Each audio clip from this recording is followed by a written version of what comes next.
I'm Andrew Street from Liberty Drums. We're here in our Newton Aycliffe factory, exciting new facility which we've moved into here in 2013. Well, it all started, I've played all my life since I was about 12-year-old. I got my first old clutter drum kit, and that's how it started. I think it was made of bits and bobs. I begged and pleaded with my dad to get me a drum kit, so we eventually bought this second-hand drum kit.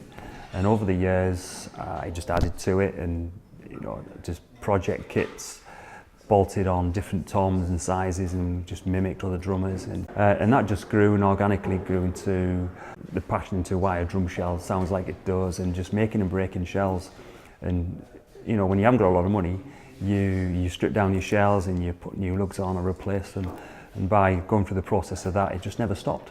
20 years later, here I am doing the same for friends, family, and that's how it all started really, and that just grew and grew.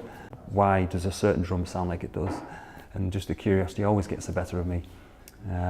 My father's an engineer from Rolls-Royce, and I think I've kind of inherited the engineering kind of curiosity and understanding of why things do what they do. And I've taken that into the drum market really, into the technical specs and why they do. So I've just kind of gone down that road naturally really. I think it's important the types of materials that we do use and what goes into it. You get out of what you put in to a product. Same with cooking. If you put good ingredients into a recipe, you're going to get a good result at the end of it. So timbers are important, and where we do source from the UK, Europe and the US to get that good broad of spectrum of species of wood types. I do get a lot of peculiar requests, but because it's fully bespoke, we really can, if we can get hold of the timber, it can be made. And you literally see us measuring out the timber types, cutting it out for the snare drum, and then working out the different lengths and thicknesses that we might go to. And like for instance today we have a new endorsee in who's requested a specific tailored drum kit which nobody's got yet, and we've sat down with him and we've talked about tom depths, thicknesses and ply types and grain patterns and horizontal verticals, all that, the technical stuff. We've made the raw shells now for him.